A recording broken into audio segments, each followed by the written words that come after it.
Le Burkina Faso est confronté à une crise grave et multiforme au regard de l'impact sur la population civile et des violences liées à l'intensification des activités des groupes armés, posant des risques sécuritaires considérables. La dégradation du contexte sécuritaire au Burkina Faso a entraîné la fermeture de nombreuses écoles et le déplacement massif des populations vers d'autres horizons.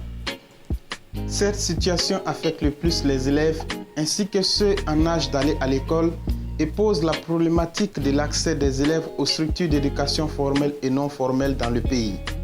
Dans la région du Nord, le Yatenga et le Loroum sont les provinces les plus affectées. Par conséquent, le pays enregistre 2244 écoles fermées et 304 565 élèves affectés, selon le rapport de mai 2021 du Secrétariat technique de l'éducation en situation d'urgence. Ainsi, pour contribuer à relever ces défis que le système éducatif rencontre, l'ONG Educo, lead du consortium Terre des Hommes Lausanne et Intersos ont initié le projet Soutien à l'éducation des enfants affectés par la crise sécuritaire dans les régions du Nord et de la Bokut-du-Moun au Burkina Faso. Tout d'abord, cela est lié à la situation sécuritaire dans les régions Nord et la Bokut-du-Moun. La conséquence en ce qui concerne l'éducation a été la fermeture de nombreuses écoles et privant ainsi les enfants de possibilités de continuer leur apprentissage et la formation. Donc, sur la base de ce constat, il y a eu aussi d'autres initiatives, notamment celle du gouvernement en premier lieu et des partenaires, en vue d'apporter des alternatives. Et nous avons fait le constat qu'il y avait encore de nombreux besoins qui n'étaient pas couverts en ce qui concerne essentiellement le volet éducation et la protection des enfants. C'est ce qui a amené Educo à initier ce projet dans la Bokut-du-Moun, particulièrement à Tougan, et au niveau du nord dans la province du Yatenga et du Loroum, qui sont les trois provinces les plus touchées par la crise sécuritaire dans ces deux régions.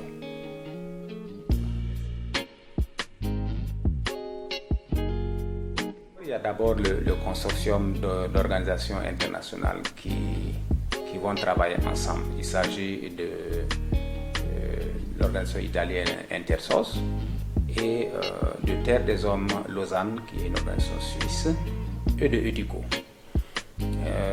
Nous avons proposé ce projet qui a été financé et l'ensemble de ces trois partenaires ont collaboré directement avec des organisations qui sont à trois niveaux. Il y a d'abord des organisations de mise en œuvre.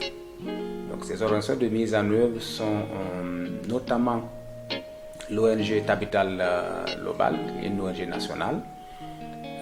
Son expertise est essentiellement liée à la mise en œuvre des espaces d'apprentissage ouverts et aussi à son ancrage dans la province, dans la région du Nord.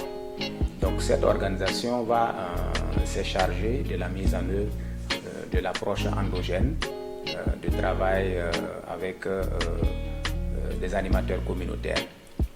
Ensuite, il y a le Reproso, qui est une association reconnue par le ministère en tant que spécialiste de la mise en œuvre des stratégies de scolarisation accélérée, les passerelles. Et cette organisation va animer des écoles SSAP, comme on les appelle, et elle a une expertise assez forte aussi au niveau communautaire, puisque c'est une approche qui est basée sur l'utilisation des ressources au niveau communautaire. Ensuite, il y a les services techniques. Donc les services techniques qui sont du ministère de tutelle en termes de l'éducation. Nous avons les directions régionales de l'enseignement primaire du poste primaire, les directions provinciales, les CEP, et bien entendu les écoles du primaire, du poste primaire, dont les premiers responsables sont tous impliqués en tant que partenaires qui vont s'assurer de la qualité de la mise en œuvre des actions, aussi bien des membres du consortium que des partenaires de mise en œuvre. Et au dernier niveau, il y a le niveau communautaire où nous avons des acteurs qui animent la vie éducative, notamment les associations des mères éducatives, les associations des parents d'élèves, les comités de gestion des écoles.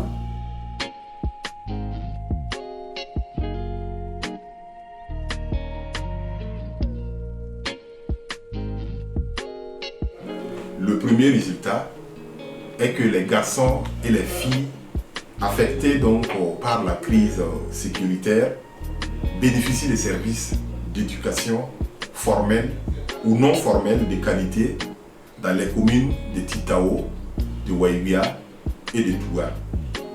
Le deuxième résultat est que les filles et les garçons ciblés apprennent et s'épanouissent dans un environnement sûr, protecteur et inclusif dans les communes couvertes donc par les interventions du projet.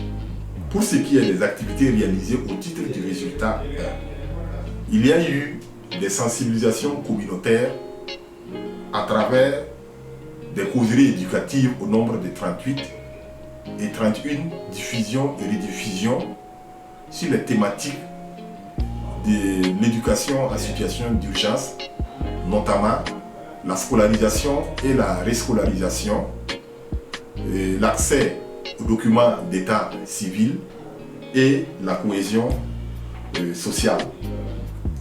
Il y a eu aussi le profilage des enfants potentiellement scolarisables qui a permis donc de recruter, d'orienter et d'inscrire environ 3000 enfants dans les écoles publiques cibles. Il y a également eu le renforcement des capacités d'accueil qui a permis de réaliser 13 espaces temporaires d'apprentissage, de doter 13 kits complets de bureaux et 495 tables bancs aux écoles cibles. Il y a également eu le renforcement des capacités des acteurs de l'éducation sur les thématiques en lien avec l'éducation en situation d'urgence. Il y a eu aussi la dotation de 13 kits de matériel didactique et pédagogique aux écoles cibles. En ce qui concerne le deuxième résultat, les principales activités réalisées sont, entre autres, 2 forages dans la commune de Titao, notamment à l'école primaire de Watinoma et le CG de Titao pour le poste primaire, la dotation de 72 kits de lavage de mains, donc dans les écoles cibles et aussi les centres SSAP, la réalisation d'une latrine à l'école de Watinoma et la réhabilitation de 2 latrines à Waïguia, notamment dans les écoles franco-arabe Allo Albiri et l'école de Gondologo. Le projet Sécure nous est arrivé dans un contexte marqué par l'insécurité, la pandémie à coronavirus, avec des conséquences notamment au niveau de l'insécurité, d'afflux massifs d'élèves qui nous arrivent au niveau donc, des grands centres urbains comme Waïguia et suite justement à des fermetures d'écoles. Alors, de ce point de vue, nous pouvons dire que nous avons accueilli Sécure, le projet Sécure avec joie, voilà, avec enthousiasme, dans la mesure où Sécure est venu comme une réponse à des besoins urgents consécutif justement à la situation sécuritaire difficile.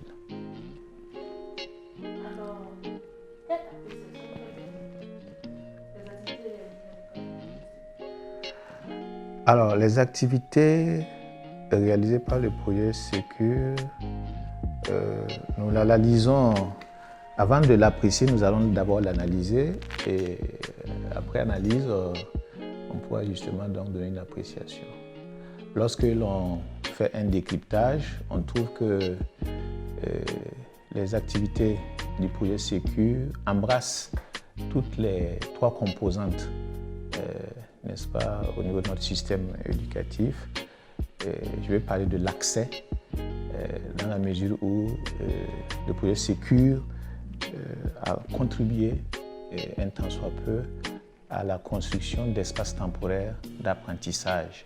Nous en avons reçu au compte de Sécure au niveau d'Yatenga, au moins une dizaine, je pense précisément 11, et aussi avec des équipements, des tables bancs et d'autres dotations comme des fournitures scolaires, voilà, et des sacs pour écoliers, et toutes choses qui en tout cas facilitent l'accès justement de ces élèves déplacés internes qui arrivent avec le plus souvent sans le minimum pour justement continuer les apprentissages. Il y a aussi que les activités Sécure concernent la qualité. Alors, la composante qualité est touchée dans la mesure où il y a eu de nombreuses activités de renforcement des capacités des enseignants, des encadreurs, dans des modules comme l'appui psychosocial et aussi d'autres modules qui permettent, n'est-ce pas, aux acteurs, n'est-ce pas, de la communauté éducative de faire face à cette situation sécuritaire difficile. Il y a également eu des cours de soutien, toujours en ce qui concerne la qualité, voilà, des cours de soutien qui viennent relever, rehausser un tant soit peu le niveau des enfants, niveau disparate des enfants, lié justement au retard accusé par les fermetures des classes et l'arrivée tardive au niveau donc des écoles d'accueil. L'impact dans la province, bon, il faut dire que ces activités-là ont permis de faire face aux défis de l'urgence dans 8 écoles que l'on retrouve au niveau précisément des circonscriptions d'éducation de base de Waïguia 1 et de Waïguia 2.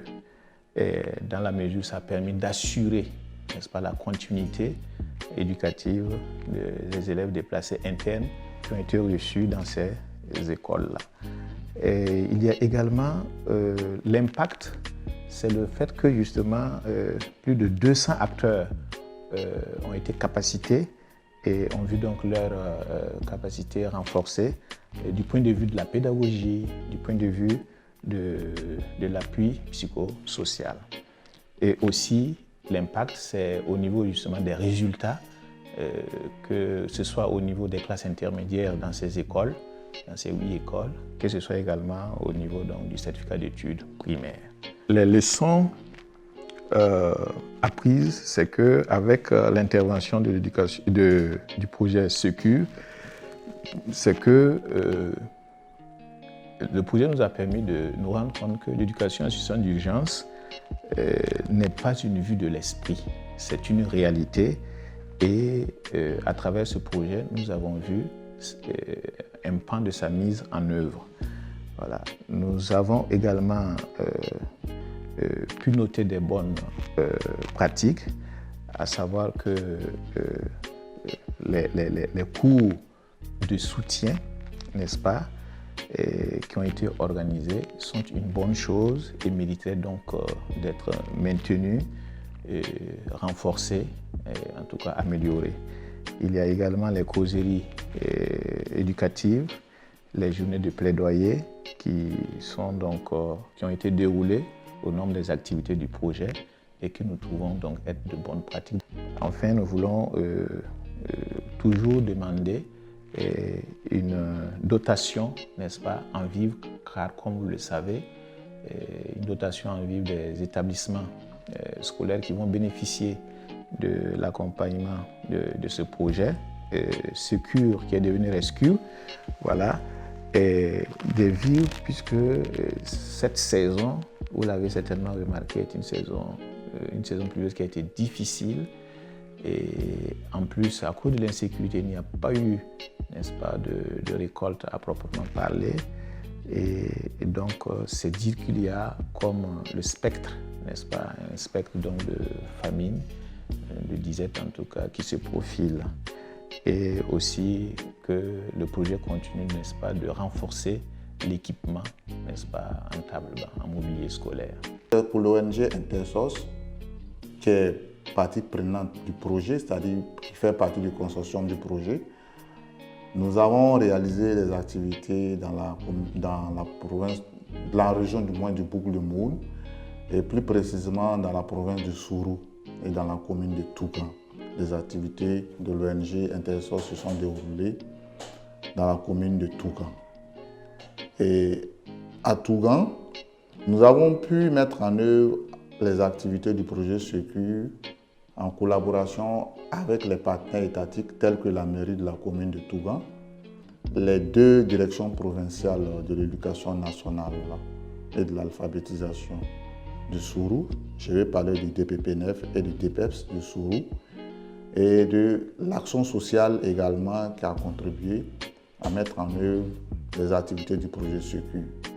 Et en termes d'activités, il faut dire que dans le cadre du projet Secure, Intersos a pu réaliser 28 causeries éducatives et 22 émissions radiophoniques sur l'importance de l'éducation en situation d'urgence à l'endroit des populations hautes et des PDI et demandeurs d'asile dans la commune de Tougan. Ajouté à ces activités, nous avons également procédé à des profilages et identification des enfants déscolarisés à risque et potentiellement scolarisables. Et dans le cadre du profilage, nous avons d'abord formé nos partenaires, les relais communautaires en technique de profilage. Et ce sont ces derniers, en tout cas, avec notre accompagnement, avec notre appui et avec l'appui technique des partenaires étatiques qui ont en tout cas procédé à ce profilage des enfants potentiellement scolarisables. Et c'est à suite à cela que nous avons pu en tout cas accompagner plus de 2000 élèves dans la commune de Tougan à travers nos écoles partenaires à Tougan qui étaient au nombre de 7. 2000 élèves qui ont bénéficié du kit scolaire, les sacs, tout ce qui entre en lien avec ce qu'on appelle les kits scolaires. Également, nos partenaires de l'éducation nationale ont reçu également des kits pédagogiques au niveau d'un certain nombre d'établissements scolaires dans la commune de Tougan qui sont nos partenaires dans la mise en œuvre du projet Secure. À côté de ces activités, il faut dire que l'ONG Intersos a pu mettre en place également des espaces temporaires pour enfants, en tout cas puissent être atteints. Au total, nous avons mis en place 7 espaces temporaires dans la commune de Tougan dans le cadre du projet Secure. Et également, comme autre activité, nous avons pu former en tout cas 62 enseignants, du corps enseignant du moins, encadreurs, professeurs, enseignants du primaire.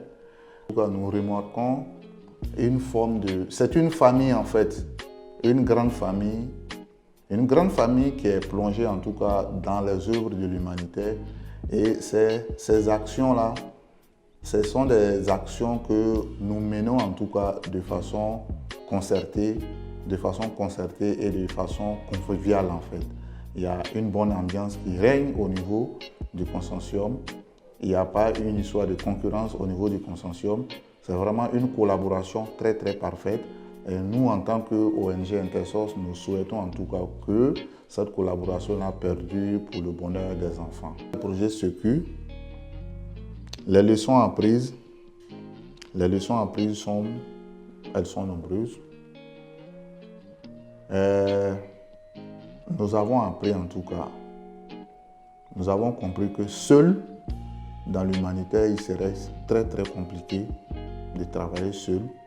L'idéal, c'est de travailler ensemble, en tant qu'humanitaire, en tant qu'ONG, en tant qu'acteur œuvrant, surtout dans le domaine de l'éducation. Quand on part seul, on ne peut pas. Il faut aller en groupe, il faut aller en consortium. Et c'est ce que nous avons fait. Leçon apprise également, nous avons compris que ces personnes déplacées internes, ces PDI, nous appelons des personnes déplacées internes, qui sont nos frères, qui sont nos petites sœurs, qui sont nos parents, qui sont nos mamans, ont besoin de l'aide, ont suffisamment besoin de l'aide. Et c'est ce que nous avons apporté. Et en fait, c'est cette reconnaissance-là, c'est le fait d'aider, le fait d'apporter de l'aide à ces personnes déplacées internes. Et quand on sent un soulagement de ces personnes-là, c'est ça aussi, c'est ça qui nous réconforte davantage dans notre manière de travailler, dans notre façon d'aller de l'avant. Principal actuellement, c'est la sécurité.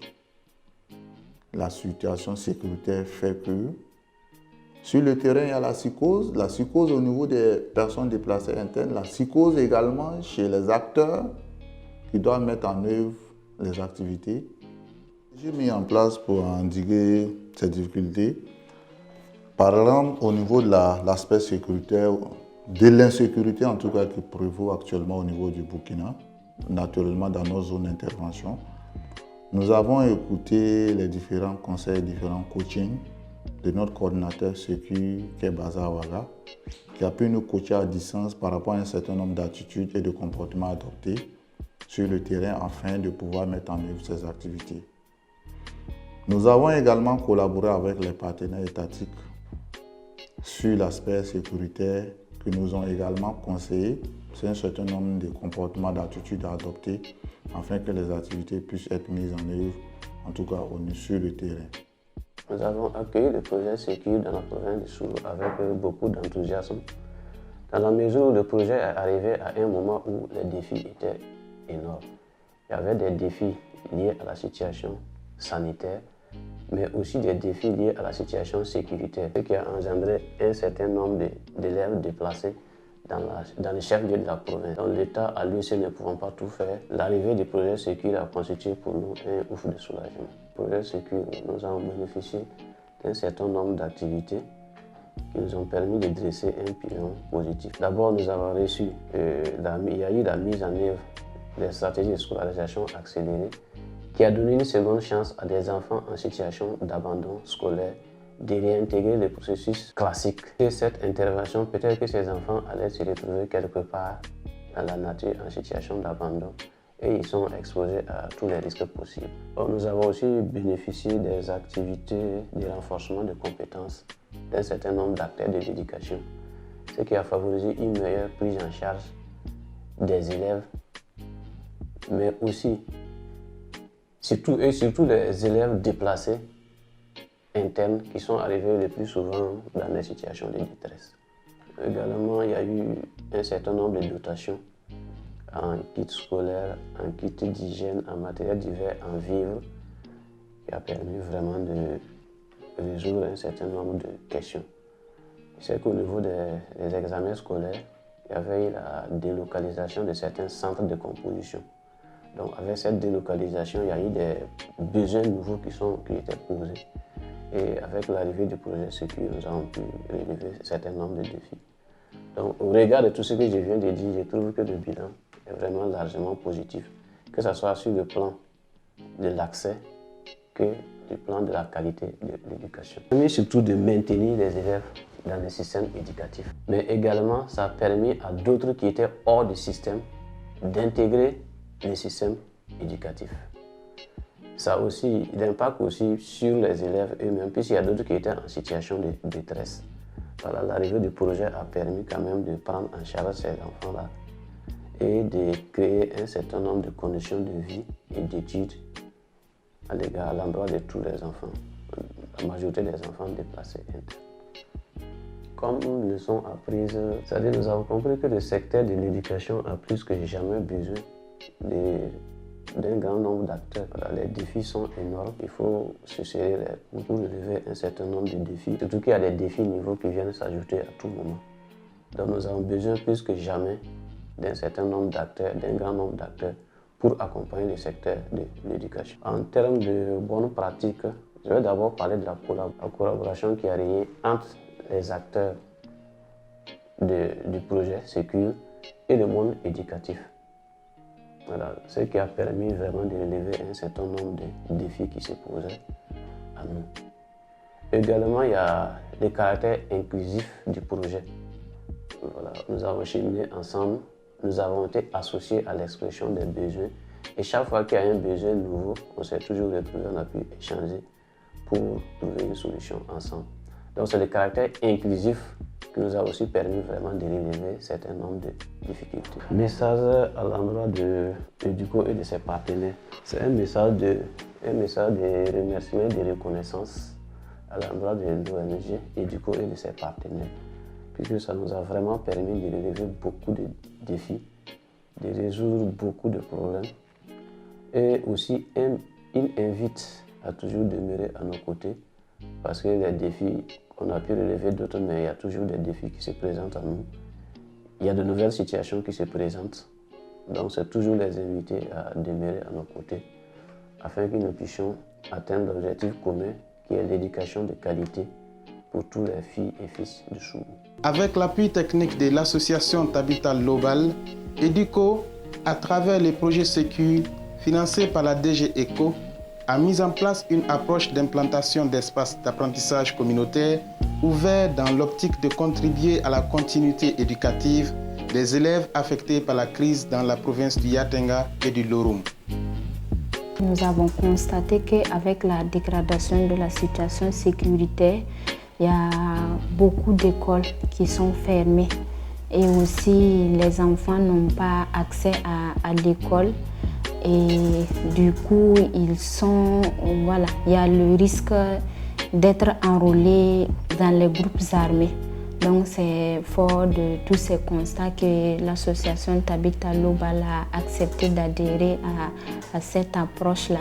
Voilà, un peu pour accompagner ces enfants à améliorer leur niveau scolaire, voilà, et aussi de renforcer le système éducatif et protéger ces mêmes enfants-là contre l'enrôlement dans les groupes armés et aussi accompagner la communauté, les parents des enfants, voilà, en tout cas à accompagner ces enfants dans leur système scolaire.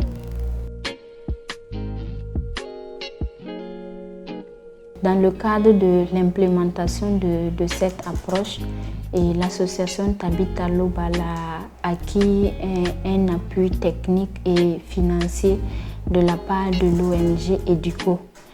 En tout cas, je tiens à cette occasion, au nom de la présidente de l'association Tabita Global, à remercier sincèrement le directeur stratégique pays et aussi le directeur national de EDUCO Burkina Niger, voilà, pour cet appui constant à Tabita Global et aussi pour leur engagement dans le développement des structures locales.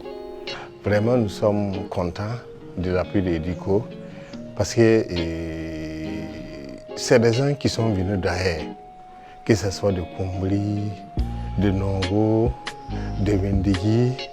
Ça nous a permis d'ouvrir des centres SSAP au niveau de la commune de Mendigui. C'est vrai qu'avec un certain nombre d'insécurités, mais en ce qui concerne exclusivement Mendigui, les enseignants sont revenus, le projet a pu ouvrir 3 ou 4 centres dans la commune de Mendigui. Nous comptons encore les ouvrir. Cela nous a permis en tout cas de transférer beaucoup d'enfants dans les écoles primaires. Nous comptons avoir plus de financement pour pouvoir prendre beaucoup d'enfants, pouvoir les transférer et de les suivre même dans ces écoles d'accueil-là. Cette initiative vise à répondre à la nécessité d'assurer une continuité éducative et un accompagnement psychosocial des nombreux enfants restés dans les zones à fort défi sécuritaire. Ainsi, afin de pallier cela et d'assurer un encadrement adéquat des enfants sur des thématiques en lien avec les compétences de vie courante, l'appui psychosocial et des compétences clés comme la lecture, l'écriture et les calculs en langue nationale ou en français, des moniteurs endogènes ont été identifiés et formés sur des compétences basiques en matière d'encadrement et de protection des enfants. J'ai accepté m'adhérer au projet Secure pour accompagner les enfants parce que, avec les circonstances qu'on vivait à un certain moment, on avait des soucis. Parce que les enfants étaient vraiment sans horizon. Donc l'arrivée du projet, ça nous a plu puisque c'était quelque chose que nous on attendait. Et c'était et nos enfants, et nos frères, et nos soeurs.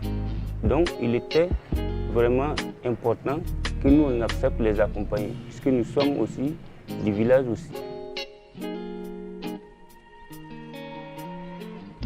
Oui, on a reçu des appuis.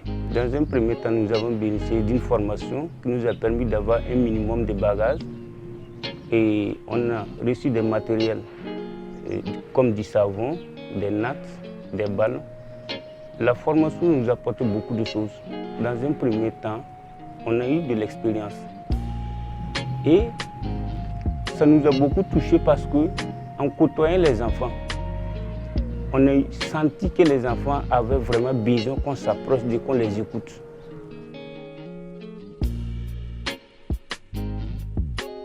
Nous, on avait vu que lors des attaques, là, les enfants étaient avec les parents, assis comme ça. Voilà. Et c'est dans ce cadre que le projet est arrivé. Et nous dit d'identifier les enfants, on va les faire des causeries. Voilà. C'était ça. Comme nous aussi, nous sommes dans le village, nous sommes les grands frères des enfants. On a compris que vraiment le projet là vient nous soutenir. Si quelqu'un lave ton dos, toi aussi, il faut laver devant là. Voilà, c'est à cause de ça que nous on a accepté pour accompagner les enfants. Voilà, le projet nous a beaucoup montré des choses, comment il faut s'entretenir avec les enfants et comment protéger un enfant. Et puis il nous a aidé beaucoup de choses comme par exemple des nattes, des savons, des bouillards et puis des ballons. Comme nous sommes à côté des enfants, pour qu'on les soutienne aussi.